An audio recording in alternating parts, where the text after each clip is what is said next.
নমস্কার সকলকে। সকাল সকাল স্নান করে নিয়েছি, আজকে রেডি হয়ে গেছি। আজকে বাড়িতে আর থাকবো না, আজকে বেরোবো একটু একটু না 4 দিন 5 দিনের জন্য বেরোবো। তার আগে বলি, যেখানে গেছি সেখানে প্রচুর আনন্দ করেছি আর প্রচুর ঠান্ডাও লেগে গেছে। আমার ভয়েসটা শুনে বুঝতেই পারবেন। তো যাই হোক, খিদিরপুর থেকেই ট্রেনে উঠে গেছি মায়ের বাড়ি যাওয়ার জন্য। তো জামাই ষষ্ঠী, তার মধ্যে একটু পুজোও আছে, সব কিছু মিলিয়ে অনেক আনন্দ মজা। এখন সবাই ট্রেনে উঠে গেছি, আমার পিসি, জেঠু, দিদির মেয়ে সবাই বেরিয়েও পড়েছি।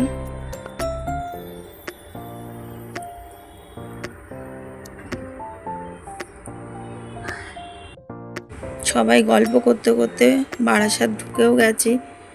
তার মধ্যে দস্যি ও দাদা, 2 ভাই বোনে।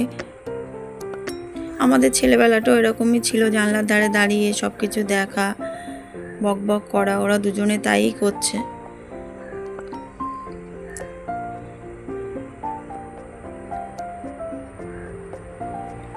শেষমেশ আমরা আমাদের গন্তব্যস্থানেই চলে গেছি, হাসনাবাদে। তো নামবো, আর তো ট্রেন যাবে না, হাসনাবাদই লাস্ট। এই ট্রেনটা আমার বাড়ির কাছ থেকেই যায়, তো যাত্রীতে সেইটাতেই উঠেছি। অনেক ব্যাগও ছিল, বাচ্চারাও ছিল। প্রত্যেকবার তো শিয়ালদা থেকে ট্রেনে উঠি। এদিকে বাবা এসে দাঁড়িয়ে আছে আমাদেরকে নামিয়ে নিয়ে বাড়ি যাওয়ার জন্য। গাড়িও ঠিক করে নিয়েছে একটা। তো ট্রেন থেকে নেমে একটু হেঁটে তারপরে গাড়িতে উঠতে হবে।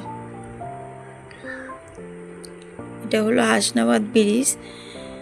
আগে তো নৌকাতে পার হতে হতো এই নদীটা, তো আমি গাড়িতে তো দেখানো গেল না নদীটা, পরে একদিন দেখাবো।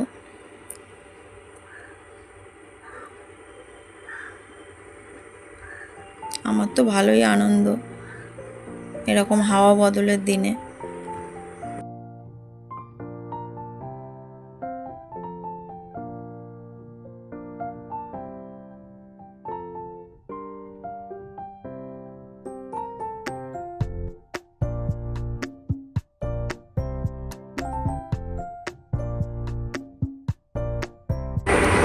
বাপের বাড়ির দিকটা একটু গাছটা বেশি আছে, তো প্রচুর গাড়িও আছে।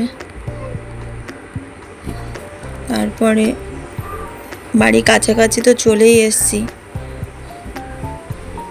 ট্রেন থেকে নেমে ওই 20 মিনিট মতো লাগবে বাড়িতে যে ঢুকতে।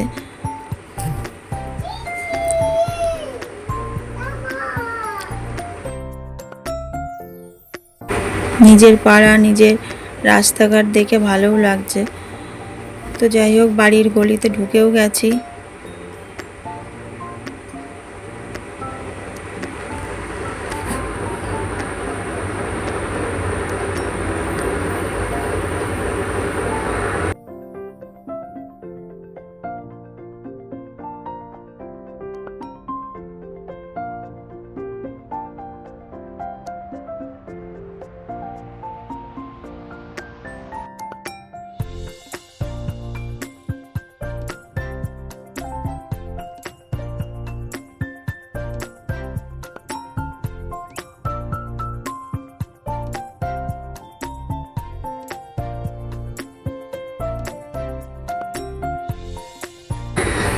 অটো থেকে নেমেও গেছি।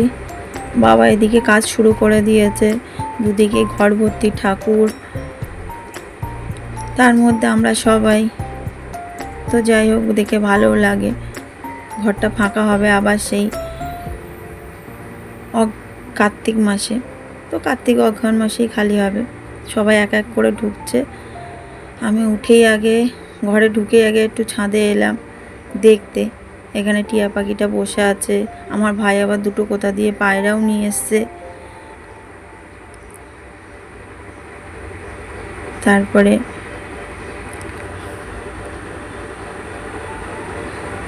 একটু ছাদেতেও এলাম।